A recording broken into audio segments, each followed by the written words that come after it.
Buntut panjang kasus penggelapan dana oleh ACT menyeret Koperasi Syariah 212. Suatu koperasi yang memakai embel-embel Islam sebagai ampas kasus Ahok dan demo berjilid-jilid 5 tahun silam. Kali ini yang ACT curi yaitu dana bantuan Boeing atau Boeing Community Investment Fund (BCIF) terhadap ahli waris korban kecelakaan pesawat Lion Air JT610 pada tahun 2018. Dana dari Boeing aslinya 138 miliar tetapi 34 miliar dicuri, yang 10 miliar darinya dipakai untuk Koperasi Syariah 212.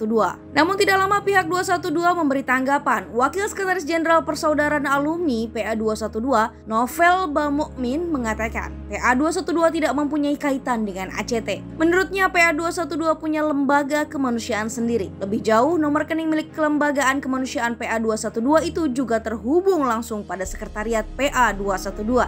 Artinya, pihak PA 212 merasa tidak ada hubungannya dengan ACT dan bahwa Koperasi Syariah 212 bukan bagian dari mereka. Kami juga bekerja sama dengan FPI dalam setiap aksi kemanusiaan baik tanggap bencana maupun aksi bakti sosial, ucap Novel Selasa 26 Juli kemarin. Bagaimana memahami kasus ini? Saya membaca dua kemungkinan. Pertama, dengan melihat keterangan Novel, maka Koperasi Syariah 212 adalah bikinan ACT sendiri atau milik pembisnis yang bersahabat dengan orang-orang di ACT itu sendiri. Singkatnya, dana 10 miliar dari ACT adalah hibah petinggi ACT untuk rekan bisnis mereka. Tetapi masalahnya apa keterangan Novel tentang tidak adanya kaitan antara PA 212 dengan Koperasi Syariah 212 itu valid? Mari lihat kasus investasi bodong 212 Mart di Samarinda, Kalimantan Timur pertengahan 2021 lalu. Pernyataan Novel ketika itu konsisten dengan pernyataannya yang sekarang bahwa PA 212 tidak punya kaitannya dengan 212 Mart, minimarket di bawah Koperasi Syariah 212. Ketua PA 212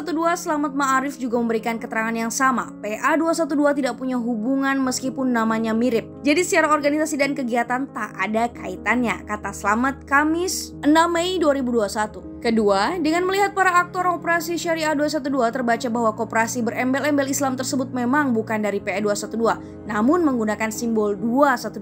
Karena memang waktu itu simbol tersebut sangat fenomenal dan sentimental. Kasarnya, sejumlah aktor populisme di kalangan ACT PKS berusaha memanfaatkan keadaan dan mendirikan Koperasi Syariah 212. Sebagaimana FPI memanfaatkan keadaan dengan mendirikan PA 212. Salah satu aktor Koperasi Syariah 212 yang saya maksud adalah M. Syafi'i Antonio, pakar ekonomi syariah yang pada saat aksi bela Islam berjilid-jilid tengah terjadi. Syafi'i adalah tokoh yang paling gencar menarasikan pentingnya Koperasi Syariah dan menyebutnya sebagai fardu kifayah.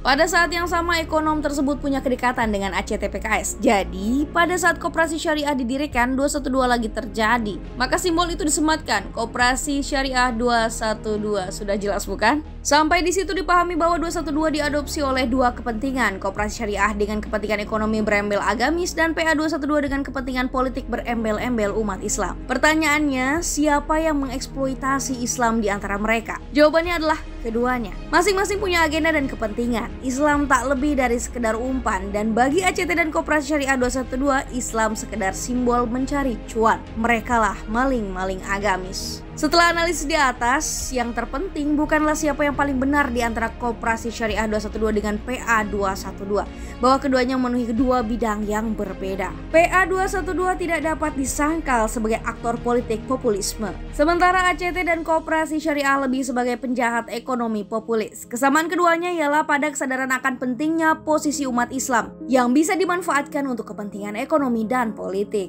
Meskipun begitu, dengan melihat jumlah curian yang besar, baik penggelapan dana Boeing maupun donasi umat secara umum sejak ACT berdiri, maka eksploitasi Islam oleh maling agamis tersebut lebih menjengkelkan. Bagaimana tidak, dana yang seharusnya diperuntukkan keluarga korban kecelakaan malah dipakai mendirikan koperasi. Sudah begitu koperasinya berembel syariah. Itu sama buruknya dengan membangun masjid dengan uang hasil merampok. Masalahnya adalah citra Islam setelah kasus-kasus yang mengatasnamakannya. Gara-gara maling agamis tersebut, filantropi Islam tergerus kepercayaannya di mata masyarakat. Tidak ada lagi kecuali segelintir orang yang percaya kejujuran donasi atas nama Islam. Untuk para pengeksploitasi Islam semacam itu, hukuman yang setimpal adalah memenjarakannya seumur hidup agar mereka jera dan bertaubat. Juga agar Islam tidak lagi jadi target eksploitasi mereka hanya karena kepentingan memperkaya diri. Bagaimana dengan PA212?